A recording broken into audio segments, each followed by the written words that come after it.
আসসালামু আলাইকুম রহমতুল্লাহ বারাকাতুহু। হাইরে প্রবাস পেজ থেকে আমি শাহ আলম আছি আপনাদের সাথে। আজ আমি আলোচনা করব মুভ হোল্ডার ক্লাম নিয়ে। মুভ হোল্ডার ক্লাম কি? আমার হাতে যেটা দেখতে পাচ্ছেন এটার নাম মুভ হোল্ডার ক্লাম। এই জিনিসটার নাম হচ্ছে হোল্ডার। এই হোল্ডারের কাজ কি? আর হোল্ডার অর্থটা কি? হোল্ডার অর্থ হচ্ছে ধারক, যে ধরে রাখে, তাকে ধারক বলে।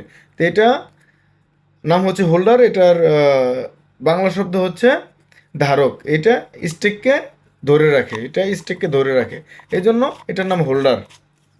এটার নাম হচ্ছে ক্লাম। এই যে সামনের অংশটাকে দেখতে পাচ্ছেন, এটার নাম ক্লাম। ক্লাম এটা বাংলা শব্দ, অর্থ হচ্ছে গুছা বা ঝাড়কে বোঝায়। মুভ হেডকে এটায় চাপিয়ে চাপিয়ে ধরে রাখে, এই জন্য এটার নাম হচ্ছে ক্লাম। আজকে আমরা বুঝতে পারলাম এটার নাম হচ্ছে হোল্ডার। হোল্ডারের কাজ হলো ধরে রাখা। আর এটার নাম হচ্ছে ক্লাম।